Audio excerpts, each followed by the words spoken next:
नमस्कार। आज हम भारत के 2026 के केंद्रीय बजट को थोड़ा गहराई से समझेंगे और ये जानने की कोशिश करेंगे कि इसमें हम सबके लिए आखिर है क्या। तो चलिए सीधे मुद्दे पर आते हैं।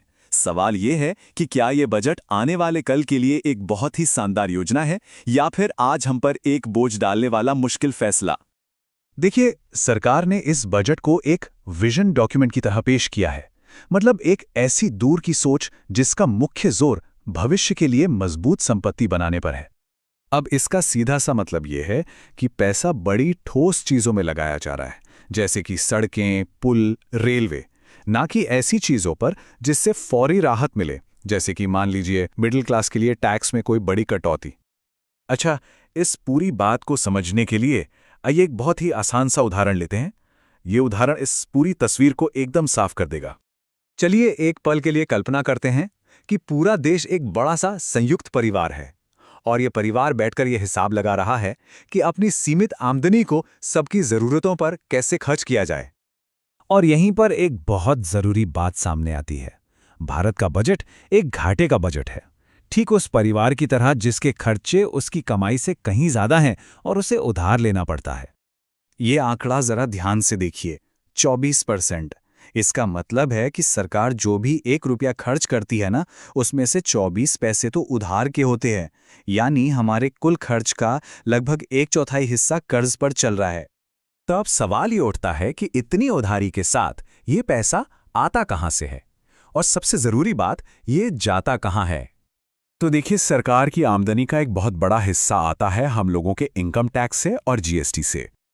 और पैसा जाता कहां है? देखिए, खर्च का एक बहुत बड़ा हिस्सा यानी 20% किसी नई सड़क या स्कूल पर नहीं जा रहा। नहीं, वो तो पुराने कर्जों का सिर्फ ब्याज चुकाने में जा रहा है। बिल्कुल वैसे ही जैसे कोई परिवार अपनी कमाई का बड़ा हिस्सा सिर्फ क्रेडिट कार्ड का ब्याज भरने में लगा दे। इस बजट का जो मुख्य फोकस है वो लंबे समय के निवेश पर है।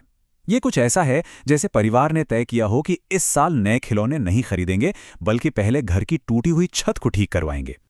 और ये प्राथमिकता इन आंकड़ों में साफ साफ झलकती है। सड़कों और रेलवे के निर्माण के लिए देखिए कितनी भारी भरकम रकम रखी गई है। अब खर्च करने की इस रणनीति से कुछ क्षेत्रों को तो सीधा सीधा फायदा होता है, लेकिन कुछ ऐसी कमियां भी हैं जो वाकई हैरान करती हैं। जैसे कि कपड़ा उद्योग और दक्षिण भारत जैसे कुछ खास इलाकों को सीधा फायदा मिलने की उम्मीद है। और हाँ, मेडिकल टूरिज्म को भी एक नया पुश दिया जा रहा है। लेकिन जब हम आंकड़ों में थोड़ा और गहरे जाते हैं तो कुछ प्राथमिकताएं समझ से परे लगती हैं। मिसाल के तौर पर डाक विभाग को हमारे स्पेस प्रोग्राम यानी इसरो से 2 गुने से भी ज्यादा पैसा मिल रहा है। और ये पैटर्न सिर्फ यहीं तक सीमित नहीं है।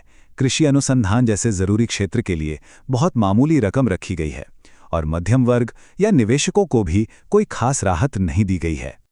और ये सारी बातें हमें इस बजट के सबसे बुनियादी और सबसे बड़े सवाल पर ले आती हैं। तो सबसे अहम बात यही है कि ये बजट एक बहुत बड़ा समझौता करता है। ये आज के आराम की कीमत पर एक मजबूत कल में निवेश करने का रास्ता चुनता है। बात बस 2 रास्तों के चुनाव पर आके टिक जाती है। या तो आने वाली पीढ़ियों के लिए एक मजबूत बुनियादी ढांचा तैयार किया जाए, या फिर जो लोग आज यहां हैं उनके वित्तीय दबाव को फौरन कम किया जाए।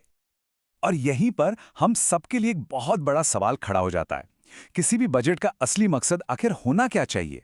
क्या उसे आने वाले कल की नींव रखनी चाहिए या फिर हमारे आज को बेहतर बनाना चाहिए?